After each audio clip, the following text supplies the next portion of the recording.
¿qué tal? Mi nombre es Lady Delgado, estudiante de Ingeniería Ambiental, 10º semestre, y junto a mi compañera Xiomara Lugo les vamos a hablar acerca del reactor o tanque USB, que por sus siglas en español es un reactor anaeróbico de flujo ascendente.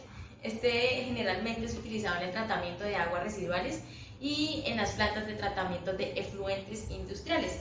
Consiste básicamente en un tanque in-off, pero al revés. Esto quiere decir que su cámara de decantación y su digestión anaeróbica se encuentran superpuestas. Esto con el fin de acumular la gran cantidad de biomasa y posteriormente van a adoptar una estructura de gránulos compuestos que van a presentar elevadas capacidades de sedimentación.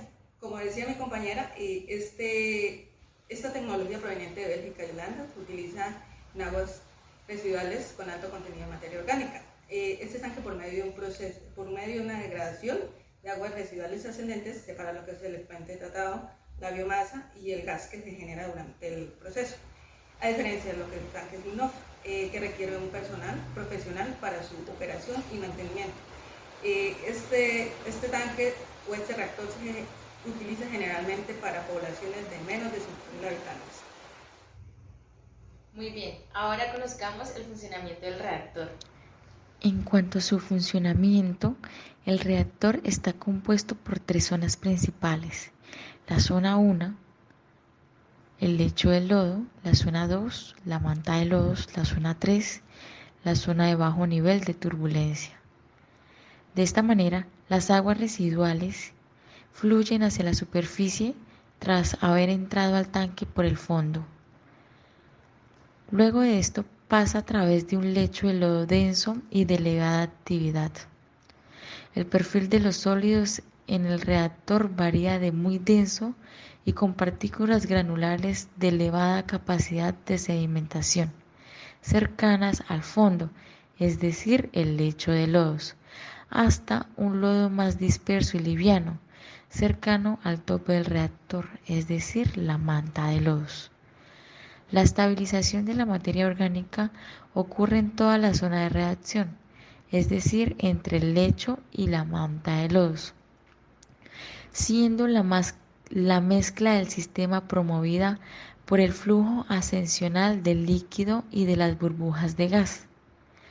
El efluente industrial y o sanitario dejará el reactor por la parte sobrenadante de un decantador interno, ubicado en la parte superior del reactor.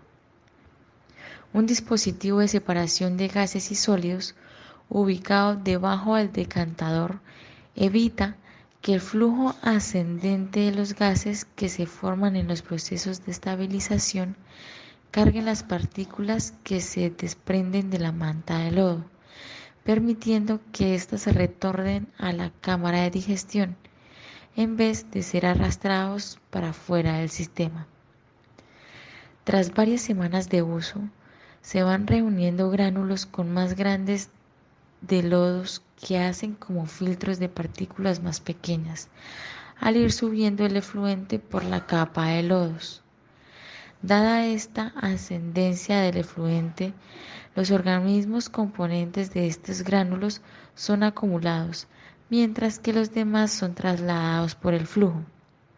Finalmente, el gas ascendente se recoge en un domo y puede ser usado como fuente de energía, es decir, el biogás.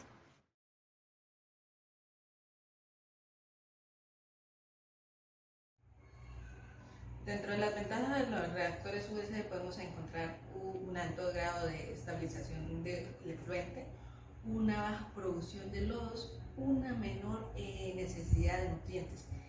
También existe una posibilidad en el mantenimiento de la biomasa sin la alimentación del reactor, un bajo consumo de energía y una tolerancia a elevadas cargas orgánicas. También podemos encontrar la eficiencia del tratamiento que no está limitada por la transferencia de oxígeno. Podemos encontrar como producto final el metano y hay una baja demanda por áreas y por costos en la implantación. Muy bien, o sea que nos genera beneficios económicos y además mejoran la tratabilidad de las aguas residuales. Pero, ¿y en cuanto a las desventajas? Claro que sí. En las desventajas podemos encontrar una baja remoción de nitrógeno, fósforo y patógenos. Además existe una necesidad de un post-tratamiento. También podemos encontrar una aplicación limitada para algunos efluentes. Hay una temperatura relativamente alta, entre 30 a 35 grados. También podemos encontrar que hay un mayor tiempo de detención hidráulico. Además, hay una baja velocidad del crecimiento de algunas bacterias metanogénicas. También podemos encontrar que hay una posibilidad de generación de malos olores y de corrosión. También podemos encontrar que hay una baja velocidad en el ajuste de algunos vertidos y hay una variación en condiciones ambientales. Además, también podemos encontrar una eficiencia alrededor del 65% en términos de remoción del DBO. En cuanto al mantenimiento, el operador debe revisar diariamente que las tuberías de entrada al reactor no estén obstruidas por algún cuerpo extraño como botellas, plástico, madera o basura. En caso de encontrar algún objeto, debe proceder a retirarlo con una pala curva o un rastrillo. Asimismo, el operador lavará la superficie del reactor una vez a la semana como mínimo con la misma agua tratada a presión. El reactor se purgará cuando se encuentre saturado. Esto lo indicará la excesiva salida de lodos en el área de influencia. La purga consiste en la extracción de los lodos del registro del reactor mediante una bomba especializada para lodos. Esta purga se realiza aproximadamente 3 años después de la fecha de arranque. El lodo generado podrá ser succionado dejando un residuo de unos 0.15 a 0.20 metros, ya que esta capa contendrá suficientes bacterias para iniciar una nueva colonia digestora. Consideraciones de diseño. Inicialmente están las características de las aguas residuales. Aquí se debe tener en cuenta que ciertas sustancias pueden afectar negativamente a la granulación de los lodos, ya que las aguas residuales con altas concentraciones de proteínas y grasas reducen la capacidad de formar un denso lodo granulado. La fracción de las partículas contra la de cubo soluble es importante para determinar las cargas de diseño para el reactor, así como la determinación de la aplicabilidad del proceso. Cuanto más se incremente la fracción de sólidos en el agua residual, la habilidad de formar lodos disminuye. Velocidad del flujo ascendente. Para aguas residuales más débiles, la velocidad permitida y la altura del reactor determinará el volumen del mismo. Y para aguas residuales más fuertes, la velocidad será determinada por la carga volumétrica de Q.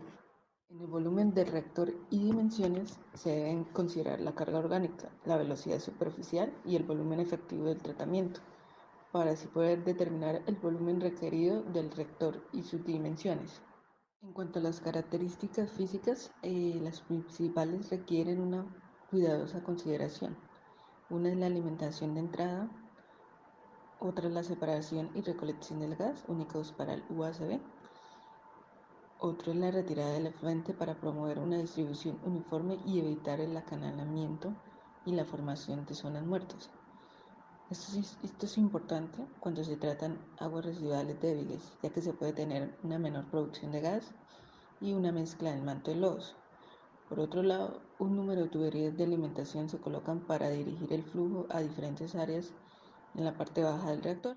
Recuperación de gas y separación de sólidos. El separador de gas y sólidos está diseñado para recolectar el biogás, previniendo el lavado de sólidos, fomentando la separación de partículas de gases y sólidos, para así permitir que los sólidos se deslicen hacia atrás en la zona de manto de lodos y ayudando a mejorar la eliminación de sólidos en el efluente.